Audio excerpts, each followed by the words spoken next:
We love giving you guys as much free stuff as we can to help you build a stronger marriage. And I'm so excited about this free resource because in the years that we've been doing marriage ministry, one of our favorite things to collect is great marriage advice, great nuggets of marriage wisdom. And we put together a resource that lists out our absolute favorite 30 pieces of marriage advice. And we want to get this list to you. We do, and you can have it for free. All you have to do is text TOP 30 to 31996. That's TOP 30, TOP 30, no space, to 31996. And you will have 30 amazing pieces of marriage advice for free in PDF form.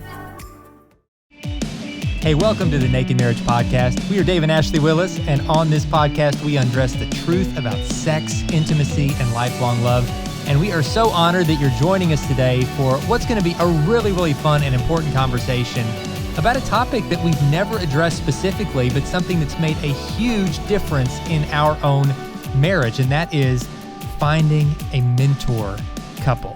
That's right. You know, so and you're thinking, what does that even mean? Like, why would I need that? Well, stick around. I think you might be surprised by some of the stuff we talk about, but I think that it'll be really helpful to you. But before we get there, the brilliant and beautiful Ashley Willis is going to read one of your reviews. And thank you, by the way, to those who've been leaving reviews. We read them all, we really do. On iTunes, YouTube, Spotify, wherever you're listening or watching, when you leave a review, it's encouraging to us, it's instructive to us, it lets us know what's resonating with you, it helps even shape kind of future content of the show, and it keeps us going because we know it makes a difference in your life, which is why we do this in the first place. So, sweetie, would you like to share a recent one? I do. This one today is, it's entitled Awesome, which we like, and it's 5 stars from Leslie Bardo. And it says, I am single and never been married. Due to marriages around me, I was extremely fearful of marriage because I didn't see any healthy or happy examples.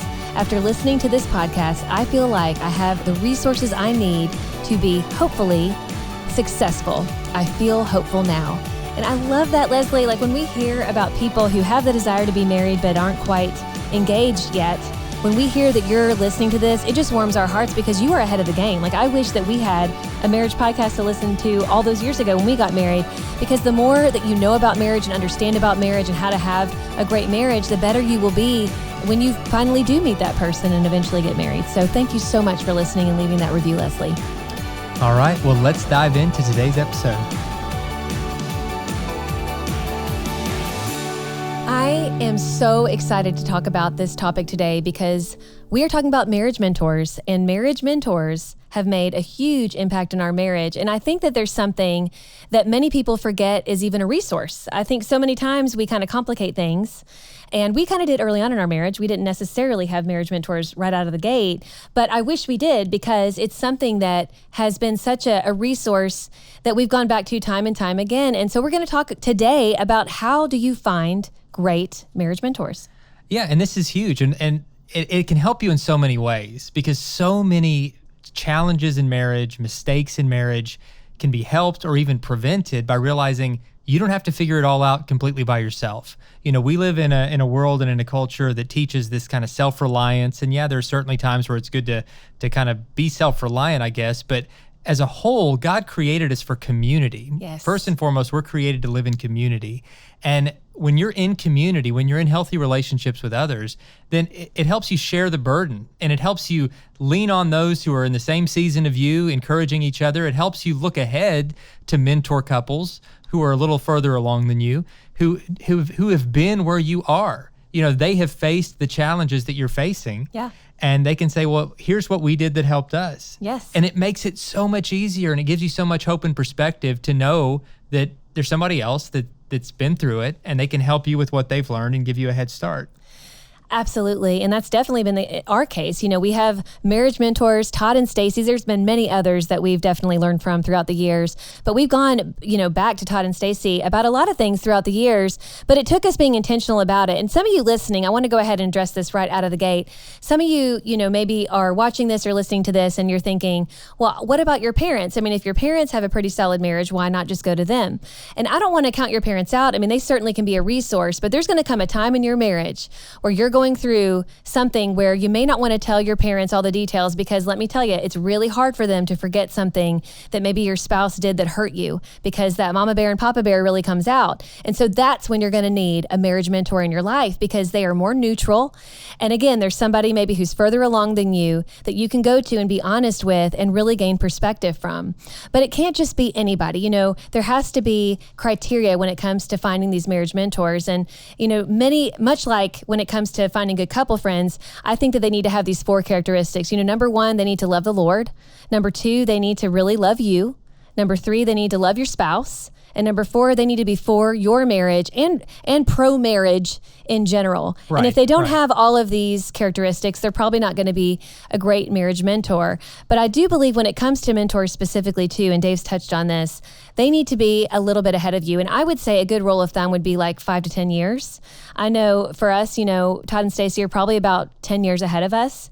And when we came to that point where it was actually Dave who actually encouraged me to really consider this as a resource.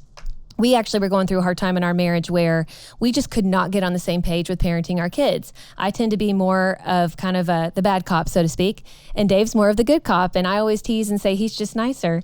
And so somewhere in between the two of us was like a really great balanced parent. I think I was lazier. I think that was probably, it's like, yeah, you kids do whatever you want. It wasn't quite like that either. But he could sense my frustration with him. And it was kind of a growing frustration because the kids were kind of pinning us against each other. And that's just like kids do. And young parents, you know, who have those little kids, you think those precious little babies are never going to put you against each other, but they will. Just wait. And that's when you need your marriage mentors. And Dave sensed my frustration. And he said, listen, I can tell that this one, you know, part of our marriage, this trying to get on the same page when it comes to discipline, is really causing friction between us. And he said, I have an idea.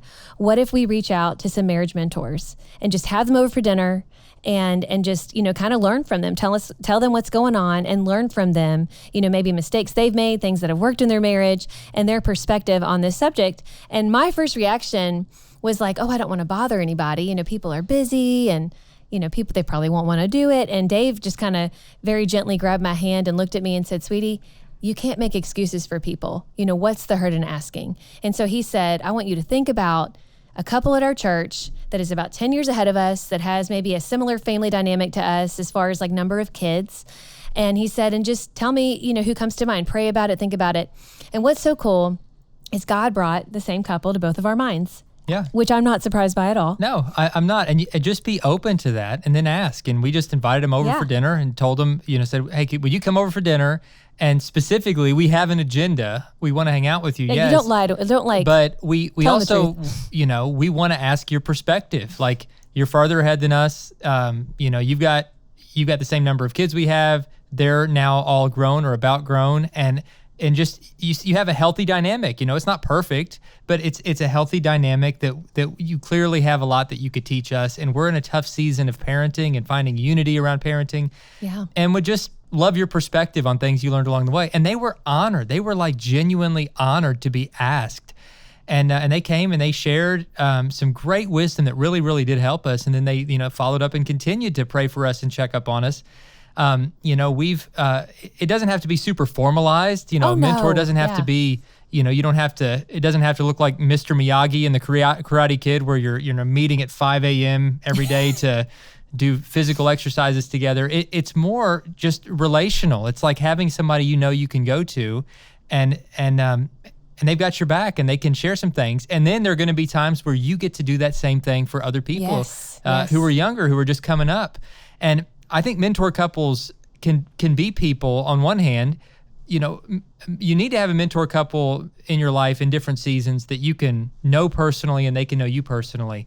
But through the years, I've also, both individually and us as a couple, we've had mentors in our life who we've never met in person, or maybe who've been dead for a long time because we've studied the books that they read, or we've looked at the content they produced, and just constantly be learning from other people as part of having mentor couples. And so that's part of it. Just be a constant learner. You know, you're doing that right now just by listening to a podcast focused on marriage. So you're on the right track with that. But there is still no substitute for being in personal relationship with people where there can be accountability and support and personalized advice and prayer. So don't cut yourself short with that. And I think the best place to find that is within the church. The church is God's design for putting us in community where we can have friendships, we can have mentors, we can mentor others, and together collectively, as the body of Christ collectively, we can all grow in our faith and grow in our knowledge. And if you don't have a church home, I would encourage you strongly, find a church home and then actively look to find community there. I heard a pastor one time saying, biblical community isn't something that's found, it's something that's forged. Community isn't something you just stumble upon and you have all this natural chemistry with people and you never have to work at it. Community is something you've got to work at. You've got to be intentional and consistent about building relationships one little bit at a time and building trust with people and community with people.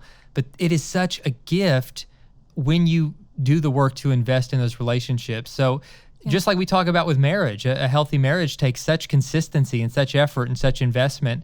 So does friendship and mentorship outside of marriage. And so be willing to put in the work, because I'm telling you, it is so worth it.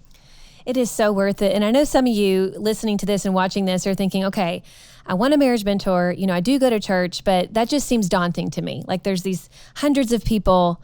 I mean, how do I just cold go up to somebody? I mean, how do I do this? And I know it can seem intimidating, but the best place to start is if you're not involved in some way at your church, go ahead and get involved, volunteer for something, and you will naturally meet people through your volunteering process. Like, for example, you might join the greeting team at your church, and then you're going to get to meet other married couples as you're greeting, and you're not only helping your church out, you're also going to form friendships. If you're not part of a small group at your church, join a small group, and specifically join one that has other married couples from all different walks of life, all different ages, that is specifically for married people to kind of make their marriage better. And you're going to meet couples that way. I think that you just kind of have to start somewhere. And I think what we often do is we feel overwhelmed and we don't do anything. So when you don't do anything, nothing's going to change. But if you go out of your way to be intentional and to really just try to be friends with people, that's really the first, the place to start is just to get to know people. You will naturally find that you're going to find kindred spirits in those couples that are a little further along than you, and they will be so excited to teach you what they know. Dave and I are now at a place where we've been married almost 20 years, and we have people who come to us, and not only just in our work that we do, here at Exo Marriage, but in just being, in our community and at our church, we have people that have just gotten to know us and they come to us, and we are always so excited to tell them what we know, especially, even when it comes to parenting and things. Like we're in a small group that has people from all different kind of phases of marriage and seasons of parenting. And there's one couple in particular that's fairly new, and they've come to us a lot with some parenting questions, and it's so fun and just being able to teach them what we know. And so don't think that somebody doesn't want to take the time with you, because most likely they do. And if for some reason you get turned down, that's just not the right couple. That's not your marriage mentor couple. And that's okay. You live and you learn, no big deal. Asking is not the worst thing in the world, and getting turned down, it just means that that's not the right couple, and you'll need to keep on praying about it and ask another couple.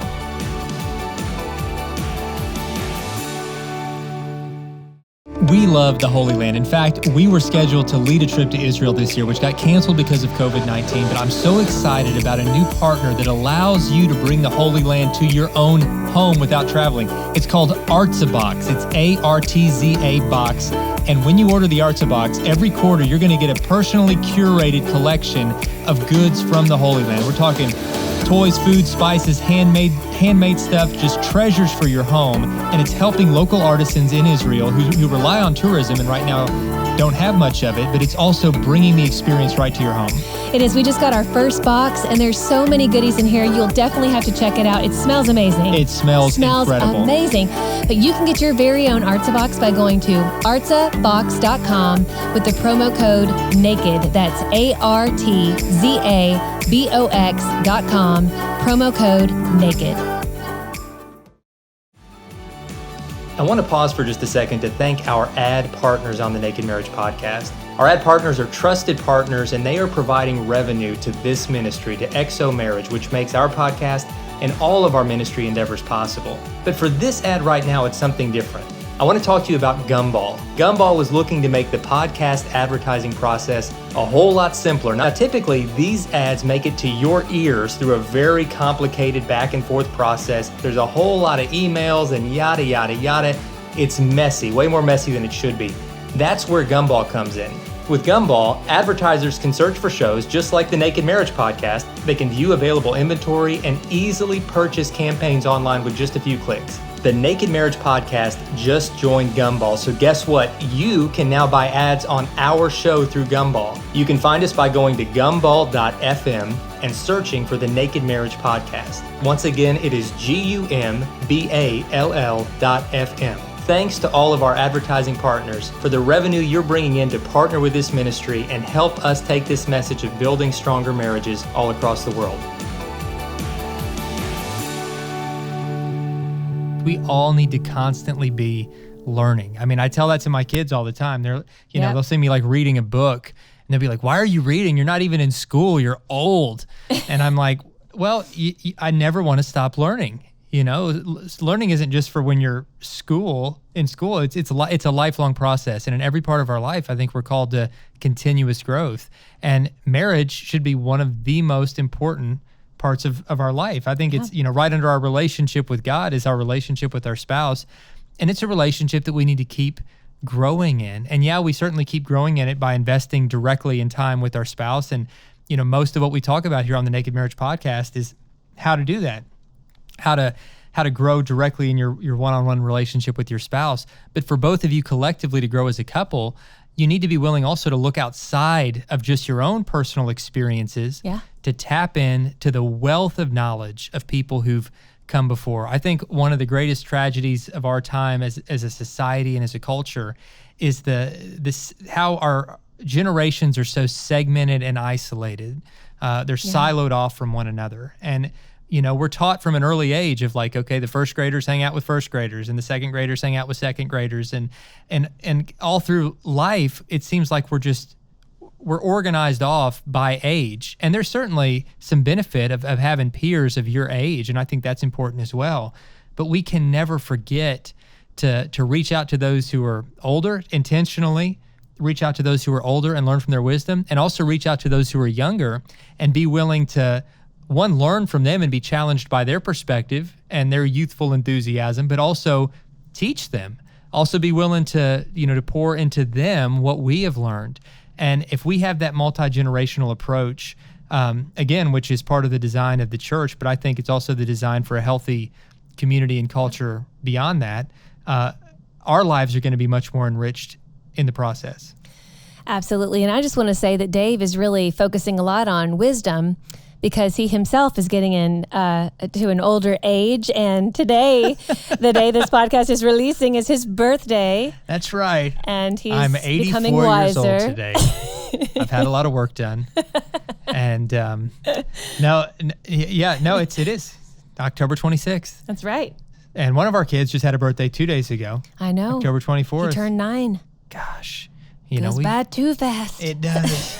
I remember bringing him home from the hospital. That does go by fast. It really does. I'm just going to sound like an old dude for a second. But I heard, again, like a mentor lady that I used to work with, Anne, who worked in our office at the church. And she was a generation ahead of me, really just a wise. Such an amazing lady. Yes. And with parenting, she'd raised, a couple sons, and she and I would, at the time, we just had real young kids, and she would say, the days are long, but the years are short. And I was like, what does that even mean? I'm just stressed out. But it's so true. It is the truth. Now, it's so true. Anne was right, as she was about most things. The days sometimes seem long when you're raising kids. It's like, man, will this day ever end? But then over time, you look back and you're like, where have these years gone? I mean, the years have just gone by so fast. And it's a reminder to really savor those moments. And that's something I think, an older mentor can help you do, because when you're in the thick of any season of life, whether it's raising kids or whatever, there's a survival mode inside of us that just says, get through it. Just get through it. Just get through it as fast as you can. And I certainly have days like that. But when I'm reminded by those who've kind of gone before to say, man, slow down. You're going to miss this time. This is a beautiful season. Don't just rush to the next thing. You're living these days you're rushing through right now. You're going to look back on as the good old days, and you're going to wish you had slowed down to really take it in. And so right now, whatever season you're in, and maybe I'm just getting nostalgic because it's my birthday and I might not have many birthdays left at this age. But enjoy life, slow down and savor every day as a gift from God. The hard days bring growth, the easy days bring rest, but every day has blessings from God, opportunities from God to savor his goodness. And don't miss that. Don't miss that in your marriage. Don't miss that in your children. Right. Make the most of it. Absolutely. And I do think, bringing it back around to marriage mentors, I do think one way we can make the most of it and not let that frustration get the best of us and really kind of make us say things and do things that we regret is by reaching out for help. Like there's such strength in reaching out for help.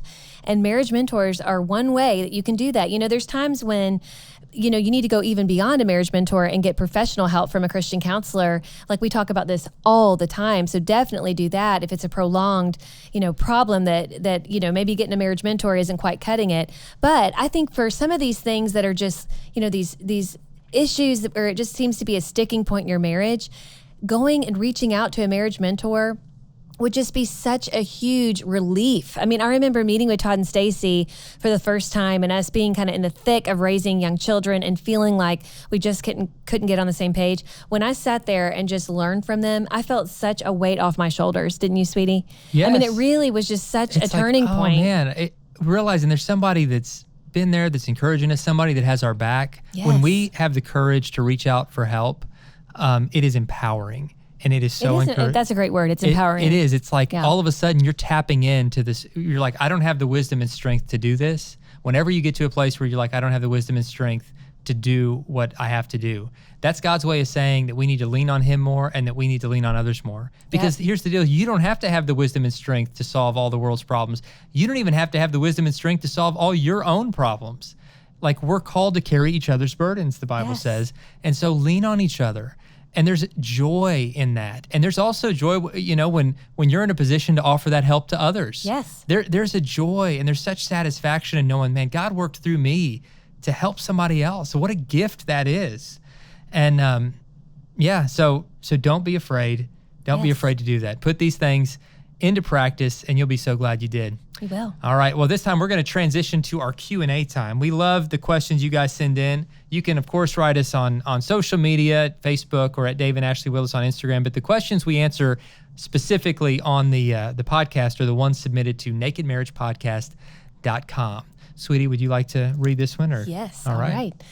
It says, we have been married for a year, and there is one thing I'm not sure how to communicate with my husband about. We live several hours away from his family, and it bothers me that they call him constantly, multiple times a day. Their calls are always to complain to him about their problems. It wasn't like this when we were dating. I want my husband's attention, and I don't know how to bring this up to him without sounding really selfish. How do I talk to him about this needed boundary?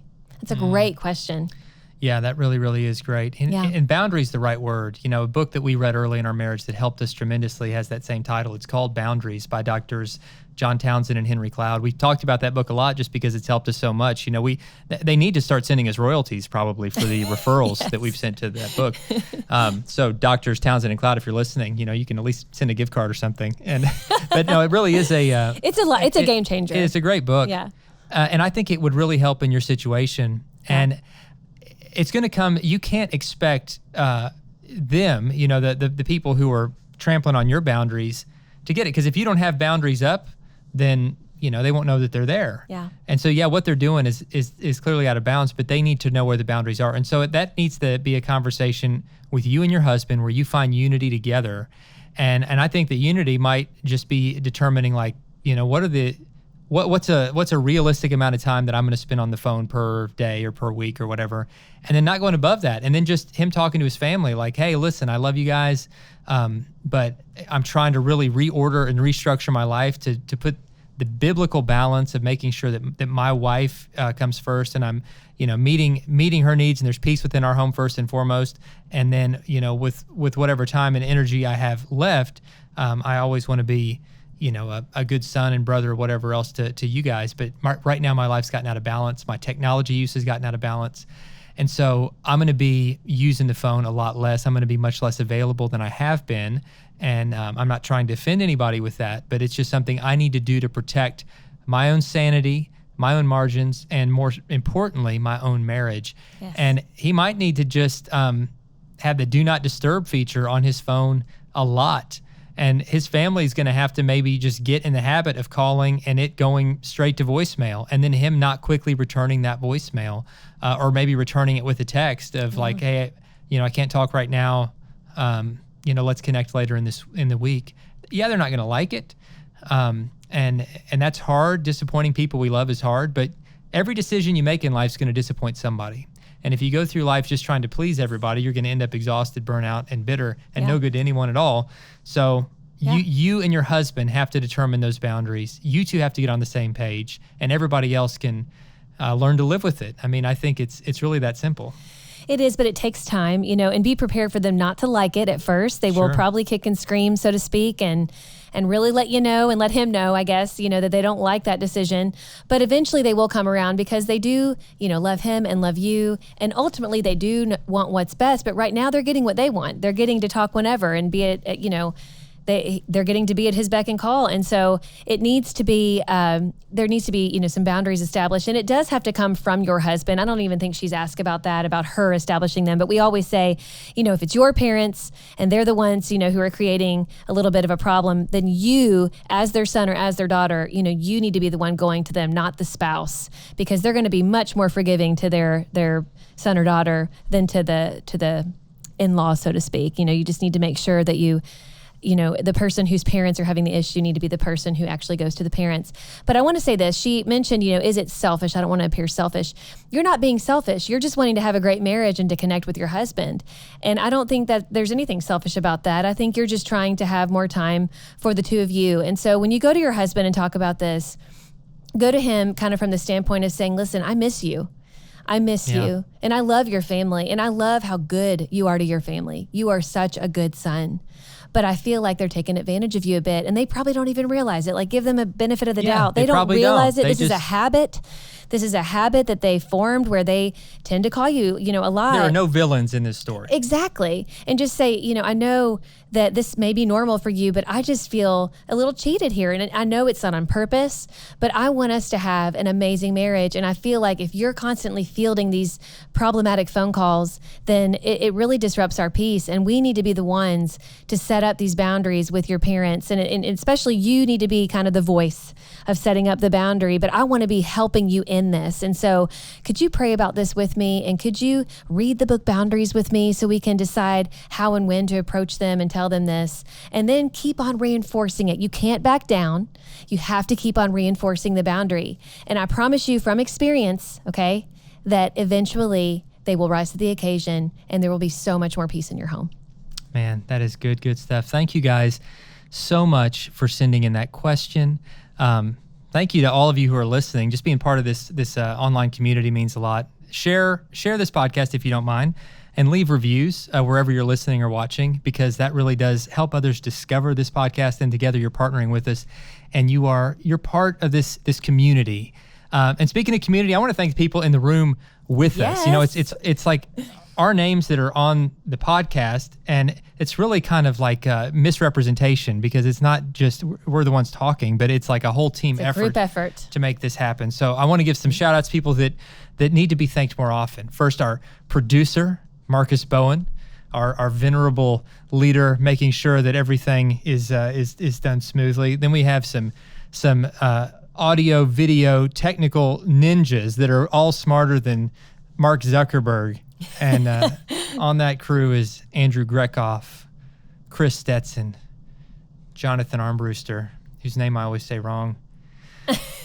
Madison Martinez is assistant producer, fashion coordinator, fashion icon, really. She picks out like everything we wear. She loves that. And I think really, realistically, she's probably the one in charge. Like if we were just to like figure out who's really in charge here. If you walk into the room, you're like, who's in charge? You're going to point people to Madison. And then I also want to welcome our newest team member, Josie Edwards. project coordinator, just brand new to the XO team, and already like I think we've gotten probably 20% better in like the 2 days that she's been here. So so by next year, you just be ready for what's coming. Be ready. So this team and the rest of the whole team at XO really have just been instrumental in making things happen. You know, our president Brent Evans, and all the way down the line, we've just got an amazing group of people that we just had a staff meeting today, and I was looking around thinking, what a great team we get to be part of. I was like, yes. I can't believe we get awesome. we're on the dream team. We are. Like I feel like I'm on like the Michael Jordan, Magic Johnson, Larry Bird, Scottie Pippen dream team of like the early 90s in the Olympics, but it's marriage ministry. It is. And I'm just happy to be like a water boy on that team because it's just a great team. So I want to thank them, and I want to thank you guys again for listening. Yes. So share, subscribe, leave reviews. That's right. And check out all the resources at xomarriage.com. The site's been newly revamped. There are so many great resources there, including our updated live events calendar. We would love to meet you in person at one of these events. Hope to see you real soon. We'll see you soon. Bye-bye. Hey friends, have you listened to the Marriage Today podcast yet? If not, you are missing out. You can hear from Jimmy and Karen Evans, and they are amazing. You'll hear them talk about marriage, and they are so funny when they talk together. I love it every time. And then it's followed up by a teaching from Jimmy Evans, which you will not want to miss. Yeah, Jimmy and Karen have taught us so much about marriage. We want to be like them when we grow up. We do. And of course, they are the founders of this ministry, and their podcast is part of the XO Podcast Network, of which we're proudly a part as well. And so look up the Marriage Today podcast wherever you get your podcasts. You'll be glad you did.